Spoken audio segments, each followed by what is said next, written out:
नमस्कार, आप देख रहे हैं खबर 100 में हूं आपके साथ राहुल मौर्य। आइए रुख करते हैं इस वक्त की बड़ी खबरों पर, लेकिन उससे पहले एक नजर हेडलाइंस की ओर। भोपाल में जिला महिला कांग्रेस ने सौंपा ज्ञापन, कोरोना पीड़ितों के हक में उठाई आवाज, सीएम शिवराज से घोषणाएं पूरी करने को कहा।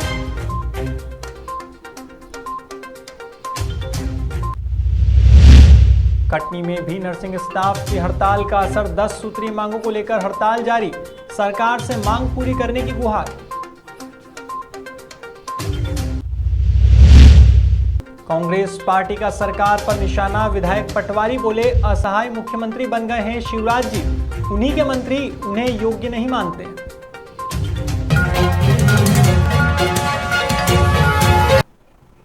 बुधवार को इंदौर में कलेक्टर मनीष सिंह और सांसद शंकर लालवानी ने 84 स्कूलों के संचालकों से मुलाकात की है। इस मीटिंग को लेकर सांसद शंकर लालवानी ने बताया कि जिन बच्चों के अभिभावकों की कोरोना से मृत्यु हो चुकी है, उन सभी बच्चों की स्कूल की फीस माफ कराने को लेकर बातचीत चल रही है। यदि ऐसा होता है तो उन सभी बच्चों की शिक्षा पर कोई असर नहीं पड़ेगा। ऐसे में अब देखना होगा कि इस मीटिंग के बाद स्कूलों के संचालक और जिला प्रशासन क्या फैसला लेते हैं।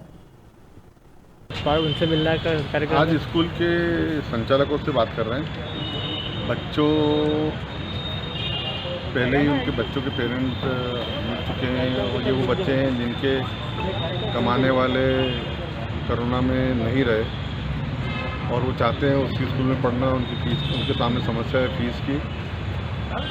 उन सभी बच्चों से हमारी बातचीत हुई है। हम अभी आज लगभग 83 स्कूल के लोगों से बात कर रहे हैं और प्रयास करेंगे कि वो स्कूल वाले उन बच्चों को या तो निःशुल्क शिक्षा दें या उनकी फीस कम करें। अगर वो निःशुल्क देते हैं तो सबसे अच्छा, अगर फीस कम करते हैं तो बाकी फीस समाज से मिलकर हम भरेंगे। आपने पहले भी इस तरह का प्रयास किया था, आपके कार्यालय पे जो बच्चे आए थे उनसे भी बात की थी? तो चल रहे हैं, ये प्रयास चलता रहेगा। अभी कोचिंग का बाकी है और आने वाले समय में हम कॉलेज के लिए भी करने वाले हैं। स्कूलों को कुछ समस्या आ रही है, बात सही है आप कहना है कि स्कूल भी बहुत ऐसे स्कूल्स हैं जो बहुत फाइनेंशियली साउंड नहीं है, उनको सस्टेन करना भी बहुत जरूरी है जो शिक्षा के कार्य को आगे जारी रखते हैं।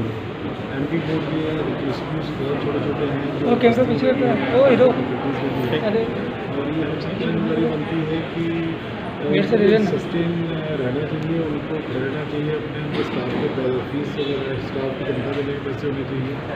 अगर थोड़ा यही था सब स्कूल के संचालकों का कि ऐसे पेरेंट जो सक्षम। देखने में आया है कि कोरोना काल में जिन लोगों की मौत हुई है उनके परिवार वालों को राहत राशि दिलाने के लिए अब महिला कांग्रेस ने कमर कस ली है। बुधवार को जिला महिला कांग्रेस ने भोपाल के रोशनपुरा स्थित कांग्रेस कार्यालय के सामने नायब तहसीलदार परवेज अली को मुख्यमंत्री शिवराज सिंह चौहान के नाम ज्ञापन सौंपा है। इस दौरान जिलाध्यक्ष संतोष कसाना ने बताया कि प्रदेश के मुख्यमंत्री शिवराज सिंह चौहान ने कोरोना से मृत व्यक्ति के परिवार को 1 लाख रुपए की आर्थिक सहायता देने की घोषणा की थी, लेकिन अब तक इसे लागू नहीं किया गया है। ऐसे में उन्होंने चेतावनी दी है कि अगर पीड़ितों को आर्थिक सहायता नहीं मिली तो महिला कांग्रेस कोरोना पीड़ितों के हक में प्रदेश भर में सड़कों पर उतरेगी। जी दीदी बताइए, ज्ञापन दिया है आपने? देखिए बिल्कुल बड़ा शांतिपूर्वक, बिल्कुल माननीय मुख्यमंत्री जी से हम कहना चाहते हैं और याद भी दिलाना चाहते हैं कि माननीय मुख्यमंत्री जी 15 साल भी आपने घोषणा करी और कहीं ना कहीं इसलिए आपको घोषणा भी कहा भी जाता है क्योंकि आप घोषणाएं करते हैं लेकिन उनको पूरा नहीं करते हैं। अभी कोरोना काल के समय अलग अलग इसमें इन्होंने 5 घोषणाएं करी, लेकिन उन 5 में से 4 में तो फिर भी थोड़ा कुछ काम हुआ, लेकिन जो 1 लाख की आर्थिक सहायता देने की, पारिवारिक सहायता देने की इन्होंने घोषणा की थी कि कोविड में जिसके माता पिता खत्म होंगे उन बच्चों की मतलब उनकी परवरिश भी और पारिवारिक सहायता 1 लाख की दी जाएगी, उस पर आज तक कोई कदम नहीं उठाए गए हैं। मुख्यमंत्री जी से मैं कहना चाहती थी, माननीय मुख्यमंत्री जी कोरोना काल में वैसे ही लोग परेशान हैं, अपने लोग जो हैं उनके खुद परिवार के सदस्य इतने जा चुके हैं कि वो और कोई दुख सहन करने की उनमें शक्ति नहीं है, तो कम से कम ये हम उनकी कुछ भी सहायता करके कोई बहुत बड़ी वो नहीं कर रहे हैं, लेकिन एक थोड़ी सी राहत राशि जिसमें उनके जिनके बच्चे अनाथ हो गए हैं, जिनका कोई नहीं है, तो ये सहायता राशि बहुत जल्द दी जाए।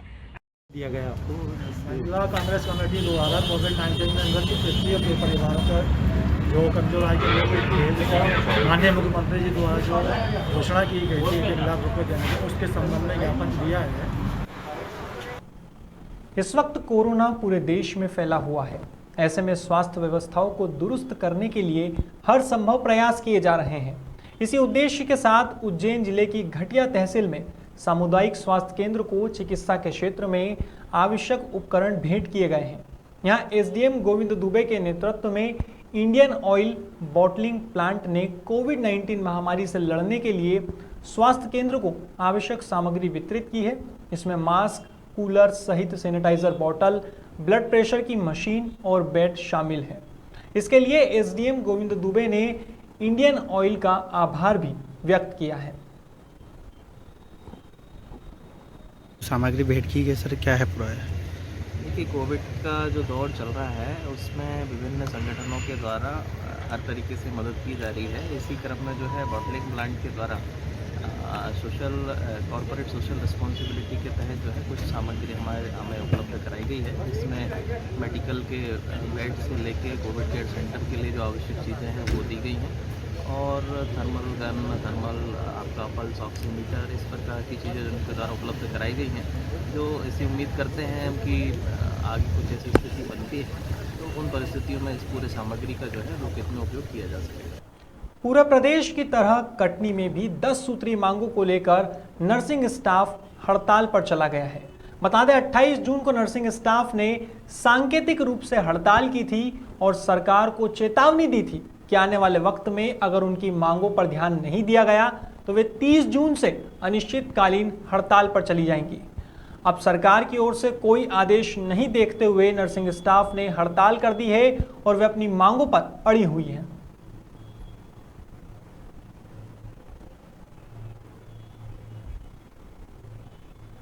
बुधवार को कैबिनेट की बैठकों को लेकर कांग्रेस पार्टी ने सरकार पर जमकर निशाना साधा है। एक प्रेस कॉन्फ्रेंस में कांग्रेस विधायक जीतू पटवारी ने कहा कि सीएम शिवराज की अब अपने मंत्रिमंडल पर पकड़ नहीं बची है। वे एक असहाय मुख्यमंत्री बन गए हैं क्योंकि उनके साथी उन्हें योग्य नहीं मानते हैं। पटवारी यहीं नहीं रुके, उन्होंने आगे कहा कि मध्य प्रदेश में कानून व्यवस्था लचर गई है। उन्होंने यह भी कहा कि मध्य प्रदेश में संवैधानिक संकट दिख रहा है, जिसे लेकर कांग्रेस चिंता भी जाहिर कर रही है, लेकिन बीजेपी के क्षेत्रीय नेता मुख्यमंत्री को ही चुनौती दे रहे हैं। आइए आपको सुनाते हैं कि विधायक जीतू पटवारी ने क्या कहा। हाँ, बड़वानी में आदिवासी विधायक जब कलेक्टर के पास जाता है तो उनको अपमानित किया जाता है, पूर्व गृह मंत्री को। उसके बाद आदिवासी परिवार के लोग न्याय मांगने जाते हैं, रोजगार दो, तो एफआईआर की जाती है उन पर। तो क्या ये आदिवासियों के खिलाफ भारतीय जनता पार्टी की मानसिकता बोलने लगी है? सवाल है आज मध्य प्रदेश के सामने। इतना ही नहीं, जैसा मैंने कहा कि वो हर मंत्री कमल पटेल किसानों को आतंकवादी कह रहा था, कृषि मंत्री इस प्रदेश का, ये आदि आतंकवादियों के संगठन आंदोलन कर रहे हैं। इनकी मानसिकता को समझने की आवश्यकता है मध्य प्रदेश के वासियों। मैं बस इतना ही कहना चाहता हूं कि जिस तरीके से मध्य प्रदेश में हालात हैं, मुख्यमंत्री श्री चौहान के नियंत्रण से। फिलहाल खबरों में इतना ही, लेकिन खबरों का सिलसिला जारी रहेगा। आप देखते रहिए खबर 100, जनता की बुलंद आवाज।